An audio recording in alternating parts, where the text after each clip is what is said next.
Welcome, everyone, to Elevate with V. I'm so excited to be here with everyone. The podcast was inspired by my own healing journey. I aspire to share amazing healers and coaches to help us each elevate on our journey so we can keep aligning with our soul's calling and gifts. I can't wait to introduce my guest today, Todd Medina. He is a blogger, a writer, a speaker, an artist, broadcaster, a co-collaborator of the Soulogy platform. So I was introduced to his channel in May of 2022, and then I actually reached out to him in August because I was going to be going to Sedona. So I was super excited with the thought that I was actually going to get a chance to meet up with him. It didn't happen, but that's okay. What was nice is, in addition to listening to all of his amazing programming, I've had the opportunity to join him a couple of times during his open live sessions, which are always fun because whoever's around joins in, and it always ends up being like this amazing conversation.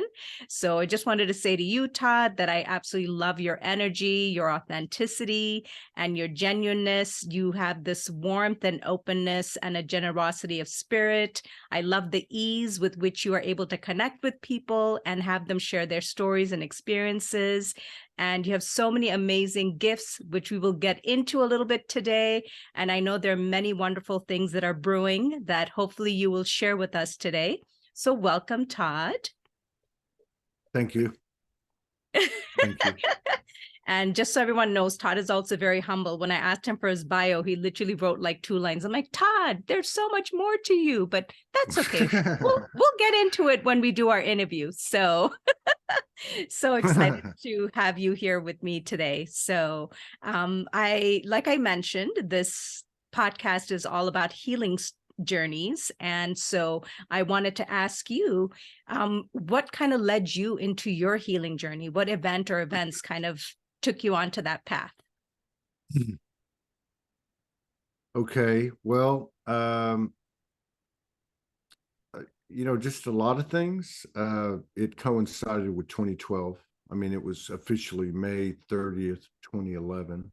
But I think it was, without going into all the details and circumstances and story, it was a tremendous amount. I think a lot of people were probably in the same mode, regardless of the length of time, some around that time, some 10 years before, some 2 or 3 years later, but mental, emotional, some physical.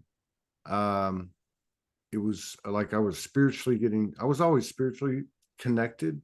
That was never not a part of my every waking moment, in so many words, but everything was unraveling. And then it just kind of popped open. And when it popped open, I thought about it for a few weeks, and then I did have options, but I chose to go onto the streets and figure it out. So I went, I guess, technically homeless for a couple of years, and spent a lot of time on the streets and a lot of time in a constant communion and a lot of walking. I walked a lot every day. And so, it was just basically a, revelation, series of epiphanies, awakening, expansion, whatever you want to call it. I call it the brutal honesty of the soul. And I kind of came out of it or evolved through it, becoming responsible to my conscious awareness's capability of everything in my life that I knew about, every circumstance, every consequence, the situation I was in, the things that had happened, the highs, the lows, more importantly. And with that, I really from the beginning and walking, I think, I was 49, 50 years old. I'd had chronic back problems for 12 years, which were kind of like, leveled off for a few years as I'd lost some weight. But there was this physical, I guess you're using the word healing, and I guess that's the right word in this conversation, that seemed to be in alignment with it, and so many other things. But if we're talking healing, I would just say things were aligning outside of my, you might say, outside of my physical body, energetically, my different bodies, things I didn't know then that I might know now. And that kind of like bringing up the tail end of it was my physical body, because I was doing things in my 50s that I hadn't done for 30 years. So yeah, I think that's kind of how it started. That was in summer of 2011. It kind of all culminated. Started having like divine episodes and apparitions and out of bodies, and um, working in the astrals by the universe's invitation, and just a lot of stuff. Everybody has these pretty miraculous things. Sometimes, sometimes we don't think they are. Um, but yeah, so that's kind of how it happened. Wow. So let me kind of, first of all, thank you for sharing. I mean, Mhm. that's I don't know how many people go through the experience. I'm sure the numbers are quite high for people who do end up becoming homeless. And because there are a lot of people who listen to this who are familiar with like spiritual journeys and healing. Um, it's almost like your soul planned for you to go through that experience for a reason. And you said that you were actually pretty tapped in spiritually from like, was it pretty much since you were a kid? Like, did you always feel that you were somehow connected or to spirit? Oh yeah, yeah. Well, I think when you're a kid, although like many of us, I can't recall everything that happened back then, especially from the things that were not given attention to by our parents and ourselves ultimately. Um, and we move away from what we were just coming from, basically. But I always do remember, like from my first memory, actually was at about a year and a half, years old. We were moving out of an apartment and moving somewhere else, and I remember that day very distinctly. And I remember there being like a tone or tones, like a cicada, universal cicada, something like that, rhythm. And I remember there being a certain pixelation um, to my world, um, and a certain presence that was me, and that I guess has never left. But I think there were times when the the this the human the this aspect uh, uh, I think at times would lose a connection, or it wouldn't be as strong. But really, really through the highs and the lows and through it all, it was a constant. It was a constant dialogue uh, with myself, I guess. Wow. So did you have any support from your family? Did you keep this to yourself? Or were you always like, okay, I know there's something a little different about me, but did you feel kind of comfortable sharing, or were you kind of just on your own kind of journey for a long part of your childhood? No, it was I'm Hispanic. I come from South Texas. We had a lot of family roots in the town. Big family. My father's family had 7 kids. My mother's was 3. But the families were very entrenched in the community for many, a few generations at a minimum. So there was a lot of that culture. It was very Catholic, very conservative, very Roman Catholic.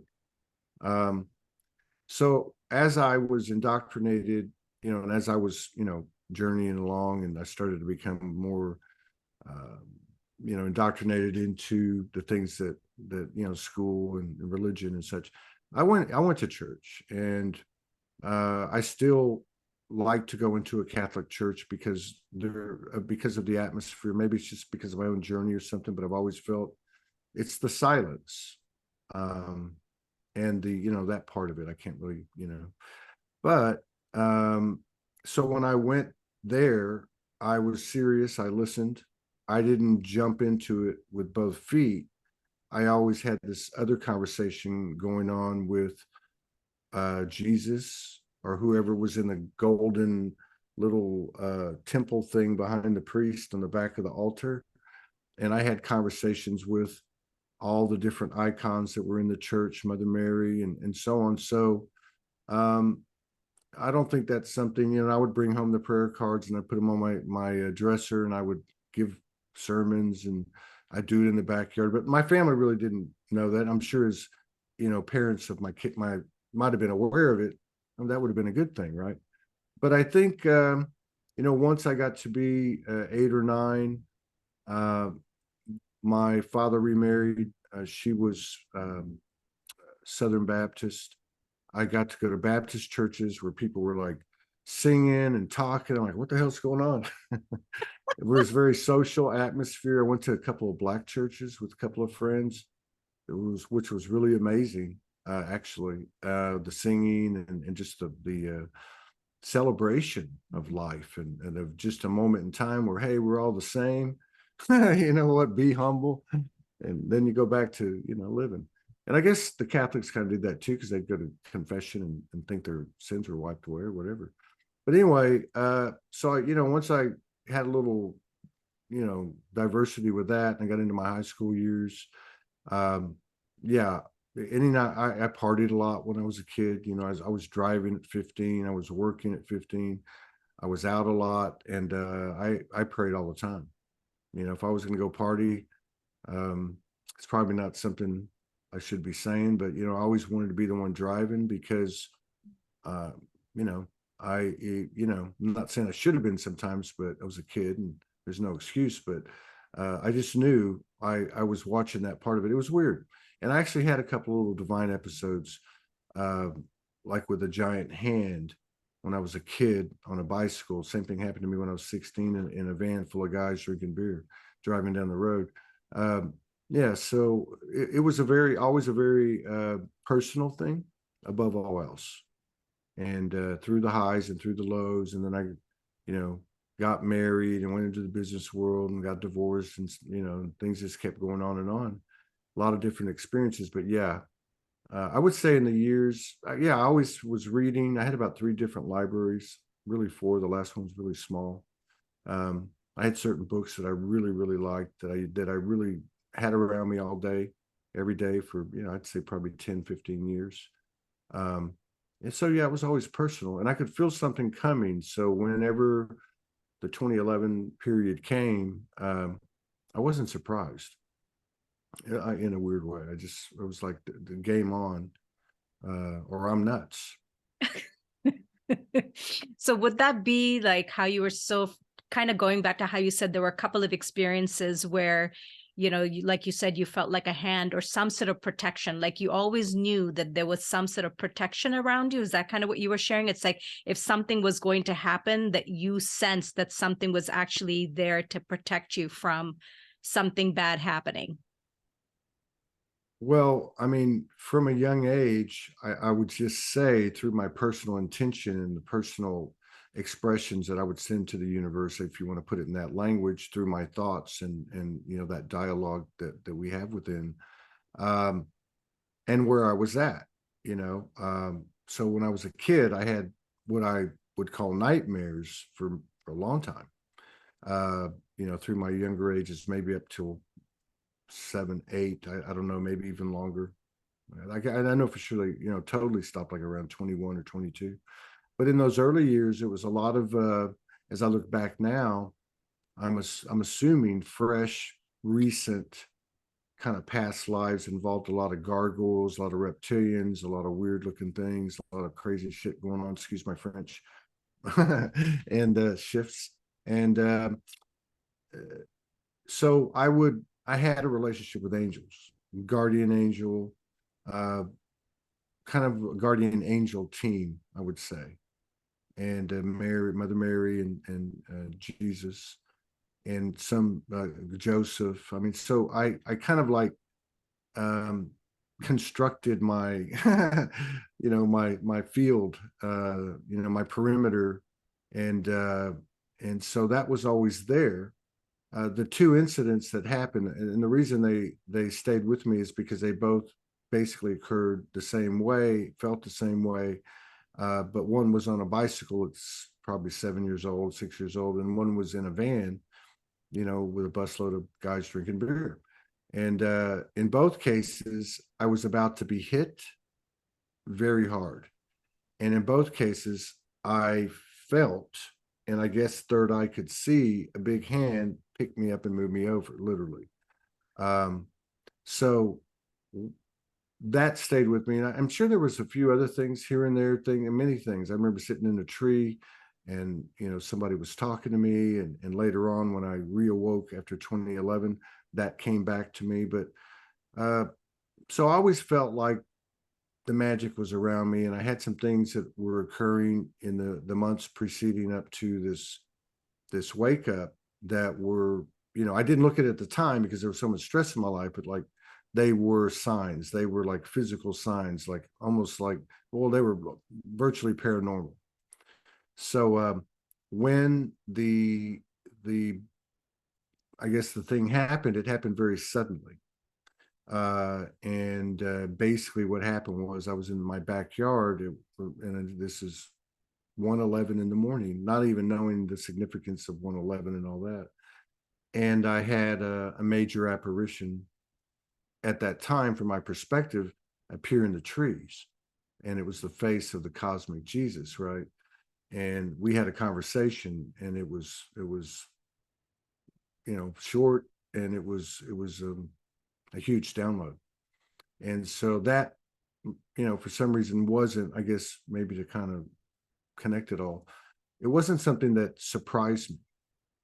But if you were just reading a story, it's crazy. Like, it's profound. And then after that, especially in the first 7 months, even though very intensely through most of that 2 years, but the first 7 months, there was a lot of divine episodes. A lot of things happened. Angels and devils. All Wow. divine. All divine, though.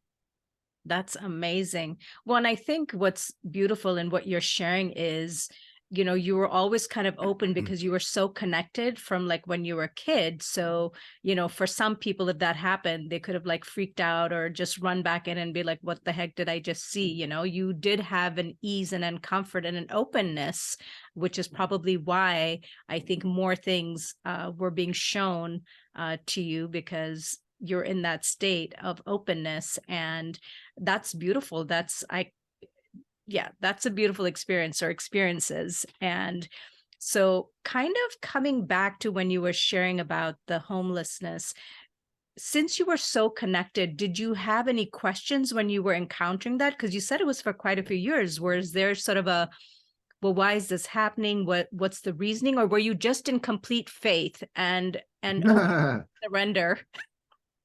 Well, that's a good question. I was in complete faith. I've always been in complete faith. I've never not had faith. In fact, the night that May 30th at 1:11 in the morning in 2011, what happened was, and I'm just go ahead and tell the story because you'll understand. I looked at what was appearing, and it was very clear and distinct, and I knew it was like, I look at it now that was an apparition for my higher self. I projected that out there, but it doesn't matter because it's all the same thing. And I looked up at the face of, again, take my perspective from at the time.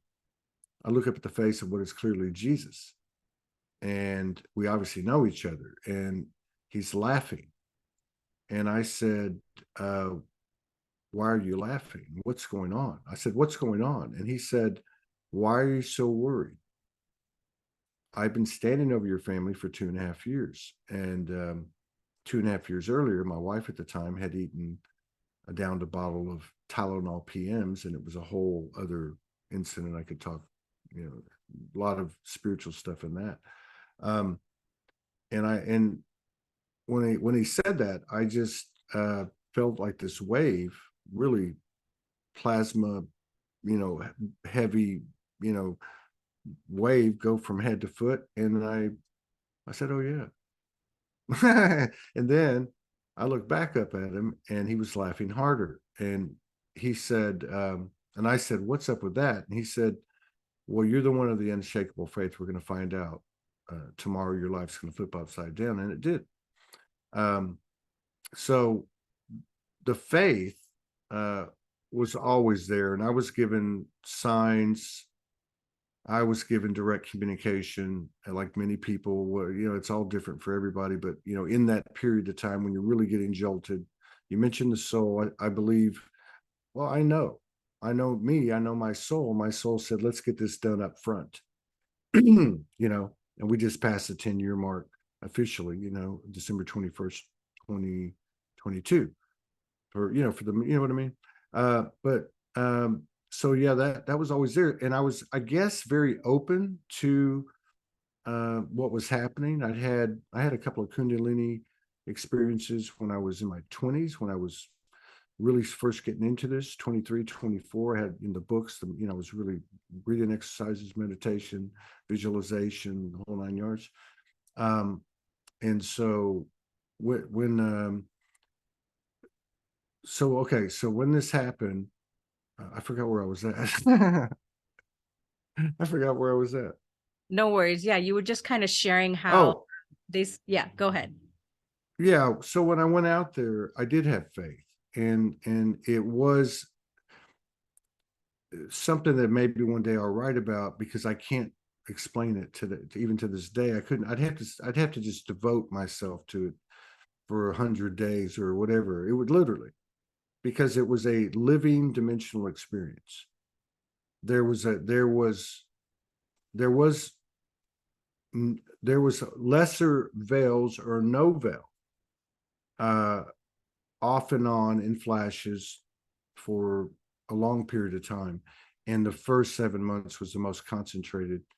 And the first, and I'd say the next, probably, no, I'd say the first 12 to 14 months were very concentrated.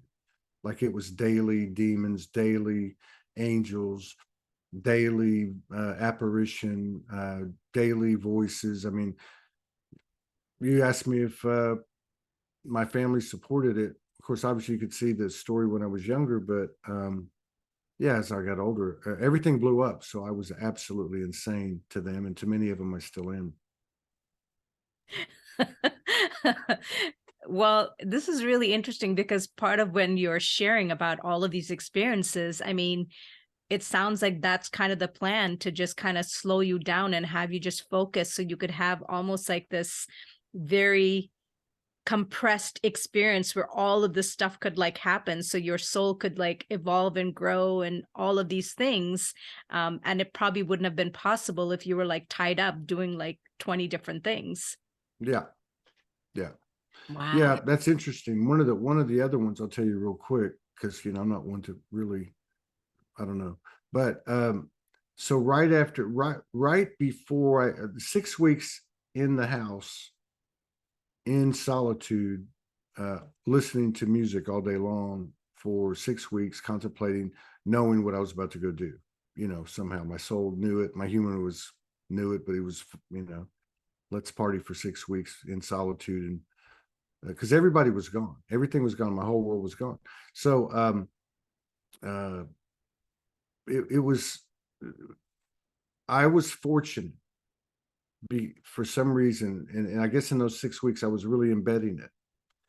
And from the moment I stepped out, like literally, I was getting direct messages of in multiple types of ways, that were, well, for me, I can only speak from my own experience, that were simply profound and biblical. And that pace remained for about 14 months, and it never went away, but it was quite extensive and wild and crazy. It really was. Wow. So were you in trust when you were going through that phase when you were kind of on the streets, like you just trusted the universe that you'd be taken care of through it? Yeah. Well, I mean, there was, like I said, I was very blessed or whatever to have very direct messages. And so I can remember, and again, I consider these all divine. My definition of divine episode might not be somebody else's, but these were all divine. I recognize them as divine episodes. The guides I had were of a biblical nature or a biblical flavor, let's say. Um, most of them. And yeah, and the earth was involved. I mean, I had 3 spirit guides that are relatives of mine from lives that I was given memories of, and specific memories, and this whole storyline. I forgot what you asked me. No, I'm just asking that you were in complete trust when you were like on the streets for that period of time. So that Yeah. Well, yeah, and okay, I'm sorry. Thank you for reconnecting me. But it it wasn't, like I said, they were very direct. So I'm walking the streets literally in the first few nights and pulling my everything with me, and I'm in a park, and I heard, just understand that anything you've ever done, thought, said, everyone will know. And I kind of, like, my heart dropped for a second, because I've led a pretty wild life up to that point, and then I realized what it was saying, that everyone will know about everything. And this huge, oh yeah, remembrance or something like that. And then the other one, I think, might have been the same night. It was kind of like, hey, what's going on here? You are soul. I said, yeah, I know. I've always known this. And I'm looking at the world, I guess, and not to take anything away from it, because I think life itself is it. So whether you're in the middle of a hologram or a simulation or whatever the case is, you're conscious, and that's life, regardless of what you might have turned off in your multidimensionality or not. It makes no difference. But yeah, I would be walking around at night, and I'd look up, and I'm in a simulation. I'm in a video game, and it's much more than it seems. wow. So are you thinking at some point you're going to write a book? Have you written a book about just that period of your life, or it just sounds so fascinating? Um, like I said earlier, I think the day will come, maybe. A lot of the intel I've received over the last 10 or 11 years, we all have our specificities, and mine is about producing, drawing in energies, adding frequencies to never expanding vibration. That's what I always say at Soulogy. And putting them out, remixing them, integrating them, putting them out in the highest band of frequencies that you intend and can, to your abilities, but also to find the smoothest, most harmonious ways to do that, and they're always being remixed and new ones coming. All right, so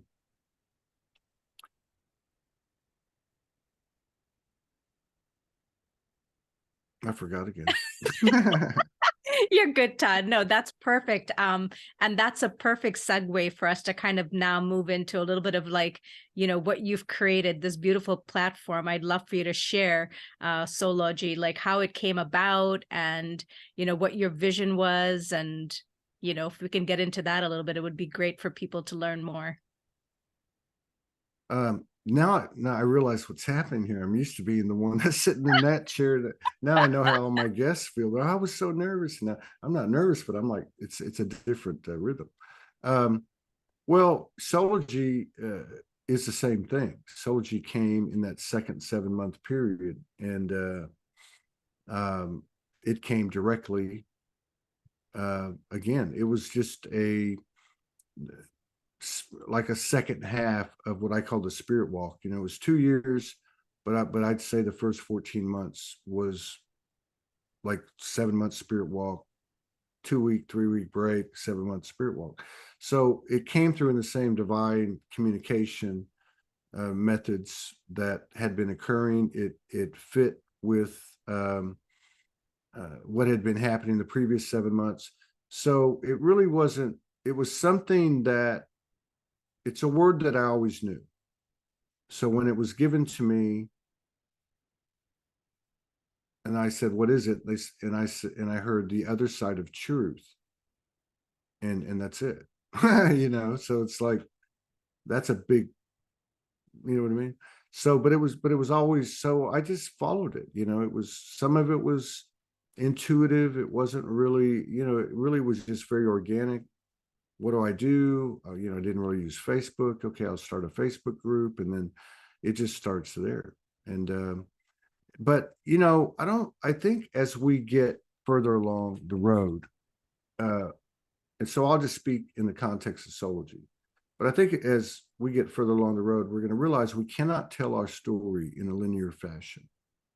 That's one of the illusions of this simulation, of this matrix. So the reality is that Morgan Lee, and I didn't know her, in 2008, I think, maybe nine, she put, she had been connected about 10 years, and she put out a prayer to the universe. And she said, now that I got all this stuff and you give me all this information, it's going to be coming in 10 years and the world's going to be, we're all going to be awake. I'd love to find a place, or create a place where, a platform, I think is the word she used, a platform where people can come and share their skills, abilities, and their stories. So in 2012, on her birthday, when I still didn't know her, I was given the name and started the group. Also, something I didn't know, I still didn't know her, and that I didn't know till later when it came up on Facebook Memories, Soulogy One Studios, the artistic offspring of Soulogy, was was given to me on her birthday in 2014, 2 years after Soulogy. So it's significant because I went into Soulogy and I was told by the Soulogy team very, very emphatically every single day, it's not about you. It's not about you. So that's always been a mantra. It's taken on higher and higher meanings to me as time's gone on. What I didn't know was that it was obviously non-linearly conceived before.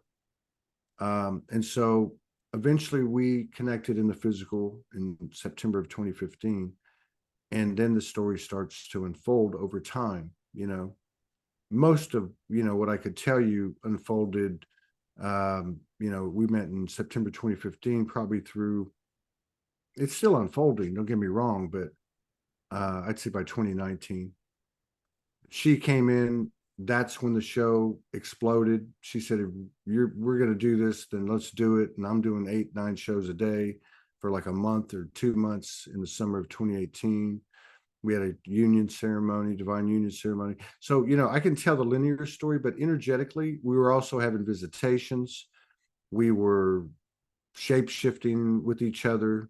I know that sounds weird, but I'm talking about like, and there's a reason I'm saying all this. We were instructed, we both heard it, we kneel in front of each other on the bed. We don't talk about this till the next day and experience the same thing. We're looking at each other. We start seeing our DNA starts lighting up fluorescently in both, and then we start shape shifting. And what it was like a shared memory of many, many, many, many lives, and so on and so on. Another one we had was in Kauai. We were driven to Hawaii, and we were there for 10 months, obviously doing a lot of grid work. We were there for many purposes. And of course, you don't know this a lot of the time where you're there, and you're just hanging on for the ride. But we had a connection where we had connected with an original monad, let's say second level. What I mean by that is you have a monad, and then one of the extensions of that, there was 24 people. We both experienced it simultaneously as we laid in bed connecting. And it was the last time we were conscious in the group in over 60 years. Now, at the time I was 58, 59. That was the time that we met, or the last time we were in that monad was when we agreed to come down here and do what, in some parts is Soulogy, right? Now, the importance of all that is that as Morgan and I interacted, virtually for 18 months, which is really by phone calls only, and until she came over the first time. And then, of course, from there, the balance of the masculine and the feminine became the igniter or the alignment of the physicality with what had already occurred. And so it continues to this day. And I've watched it. She's watched it. We've watched it. A lot of people have watched it, and it's evolved and over and over again. The power of the third energy is very much a prominent part of it, if not the biggest part of it. We're just caretakers, and many others are and will be.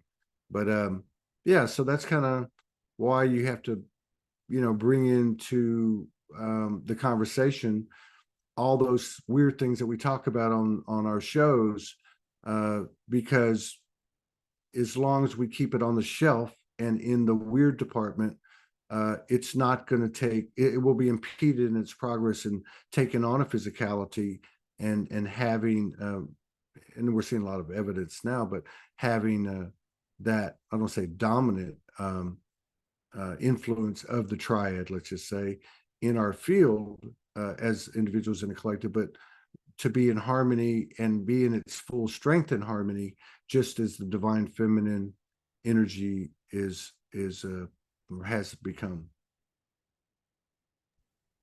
Wow, that was powerful. I got so many chills when you were kind of sharing about your journey with Morgan. And yeah, that's so powerful. And I love what you were sharing about like how everything comes together. And this very like multi-dimensional piece that doesn't get captured a lot of times. Like you said, it's not linear. This stuff is not linear. And I think that's one of the reasons why I and a lot of other people love the content that you produce and the people that you bring on, because those are the things that we get to hear about that we don't necessarily get to hear about on a lot of other channels. So I love how that kind of has happened. And so how does it work in terms of people coming and sharing stories? Like, do you find people, do people reach out to you? Is it a very organic process? So all of the above. Okay. It's especially now that, the like I can't even, I can't tell you. I mean, I got 60 texts probably right now. I probably got, it's yeah, you just do the best you can. But yeah, sometimes it just happens a lot of different ways. But now I feel like that we're in one of those spots before another blast off. I think, collectively, individually, but certainly it feels, a lot of my experiences through Soulogy, obviously, I can feel it. So I don't really know what that looks like. I'm kind of seeing it come together now, which is just, doing your best to answer everyone or touch everything, and you can't do it. And just really relying on, like I had one today, somebody just wrote, said, I'd love to have a chat with you. That's pretty much what they said. They didn't say, hey, I do this, I do. And I just wrote back and said, okay, what about these dates? Now, something in that short message felt resonant, and I was willing to, go for it. It might happen tomorrow, and I go right past it. A lot of the ones I look at, I haven't seen. I mean, they were written 6 weeks, 2 months, 3 months ago. So it's just a combination. And it's been it was a little more challenging in the latter part of 2022. I think not just in scheduling shows, but probably for everybody, because there was a lot of normal not being there anymore. I guess you could say from the human's eyes. So kind of like, and it makes sense to me too. You think in the you know, in the linear world, 8 to 5, get on the conveyor belt, do everything in order, have a rhythm and a discipline. But to me now, it's kind of moved towards waves. So I find that I work in a wave, and then I go back and I do a few shows, and then I have to do a bunch of, you know what I mean? So it's comes in a lot of different ways, and it's changing very rapidly. I just don't have an answer. No, that was actually perfect. And, it's really interesting because, you pack in a lot of shows and content every day. I mean, it feels like a lot. I mean, when you're talking about like who's doing like 9 to 5, I'm like, your schedule is pretty full in terms of the content that you bring in. So, I know you're saying that things like kind of shift and evolve and you kind of just go with the flow, like it's your intuition, your guidance. What are you feeling is coming up next in what you're creating? Are you looking to create something new? Are you looking to add anything? What's kind of floating around these days? Well, I've been working on something for a long, long time, since 2018, and most of it's been out of my mouth. I know in the energetic field, it's already been done.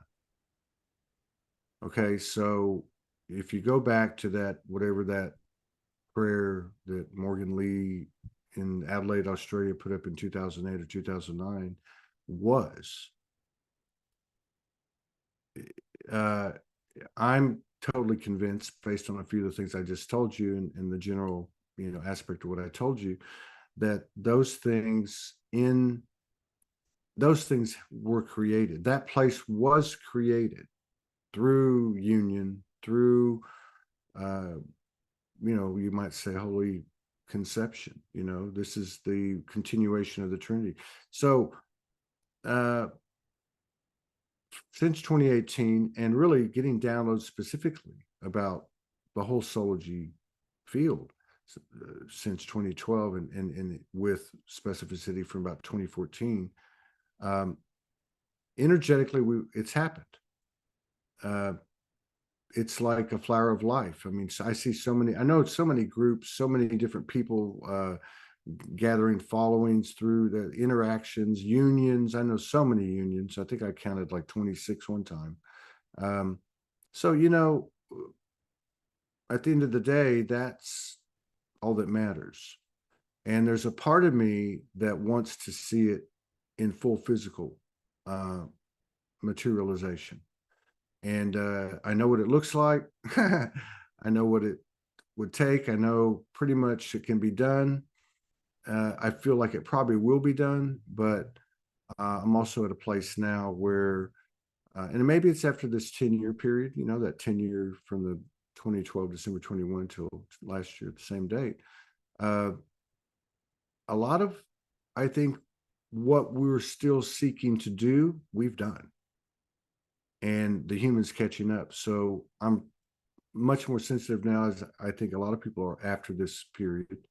And Soulogy is very important to me, and I'd like to see that happen. I'm not going to imbalance my lifestyle or alter my lifestyle or deprioritize anything. My whole thing is convergence. So who do you want to be with? What do you want to do? What do you like doing? And put them all together. And that's kind of where I'm headed. But I'm content that Soulogy is, you might say it in a certain way, a done deal. I love that. That's amazing. And it's just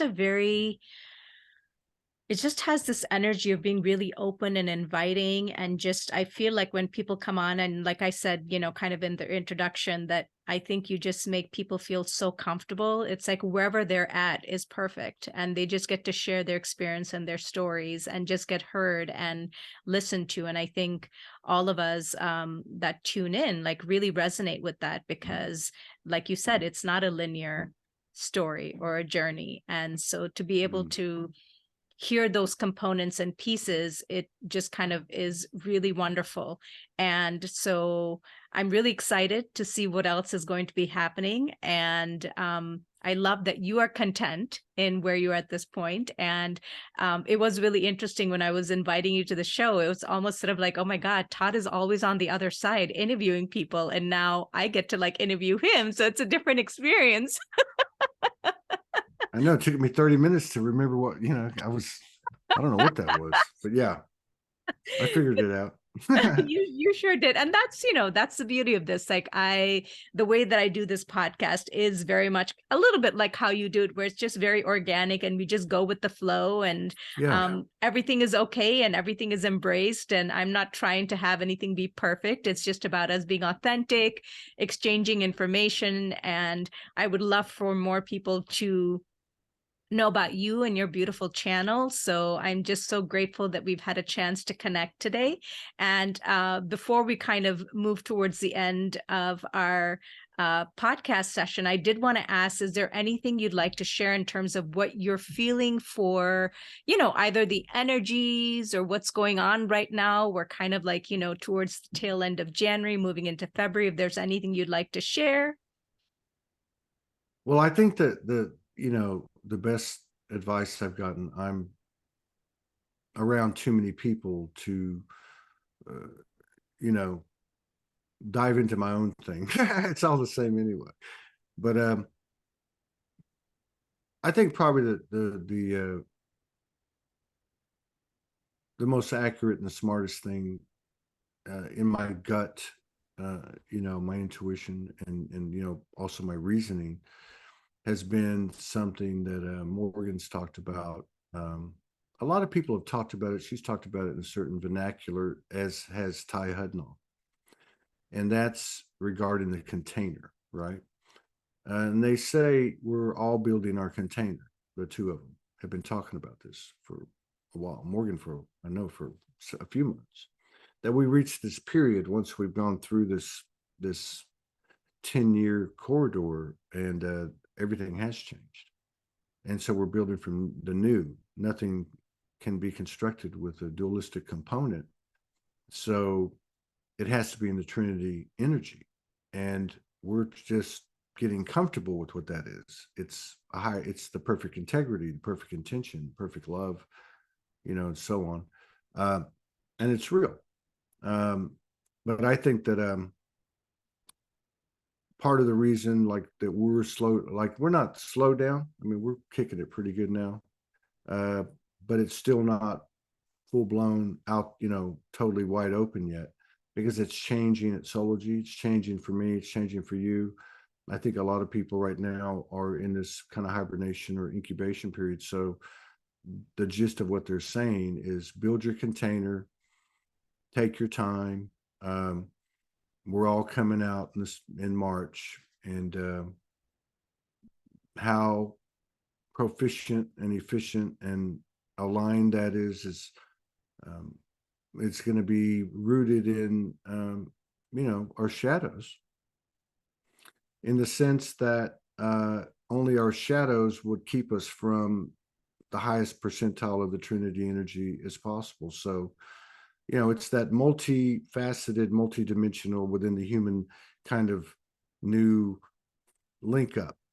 So I can't really, but I say, yeah, you're building your container. That I'm still in their words. And then mine would be, for me, just my mantra right now is as I, go through my life, and my human still is both the parts of it that aren't coming, it's fading, and the parts that are staying, that are in alignment with my soul, are still talking. I tell myself a few times throughout the day, time will not be a stressor. My relationship with time is changing. That's why, I gave it the respect of telling the Soulogy story today.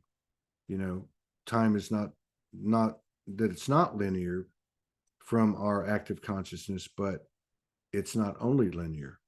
And so this is the world I think that we're stepping into. And I just try to keep that one stress off my life every day, because it serves me so well. I That's love it. that. Thank you so much, Todd, for sharing that. Yeah, I think I too am in that place of, all this sort of like time constraints that have been like, all this conversation about time. And so I think it's now up to each of us, like how we choose to work with that. And, I'm kind of working with it in my own way. But yeah, I just love what you're sharing in terms of like what you see and what you're feeling, and that, the focus is inwards, and to make sure that we're doing all our work so that we can be, kind of like the best versions of ourselves in order to create and do all the things that we're looking to do. And I know that community is really important to you. I know it's really important to me. And I just see more of us connecting and doing things together. Like I just feel this energy of co-creation and collaboration. I feel that so strongly moving forward in this year. So it brings me so much joy that you said yes to joining me and to make time to come and connect and to share your story and this beautiful platform that I hope more and more people are going to join into. So I just want to thank you so much for joining me Hmm. today. It's been wonderful, and I'm so honored to have you, and, really, really excited for all the programming that you continue to put out that I enjoy so much. And I'm excited to share it with everybody that's tuning in today. You're welcome. And thank you. I enjoyed it. Wonderful. And just so everyone knows, all of Todd's information will be in the bio section everywhere that this gets posted. So definitely tune in, and I will catch everyone on the next episode.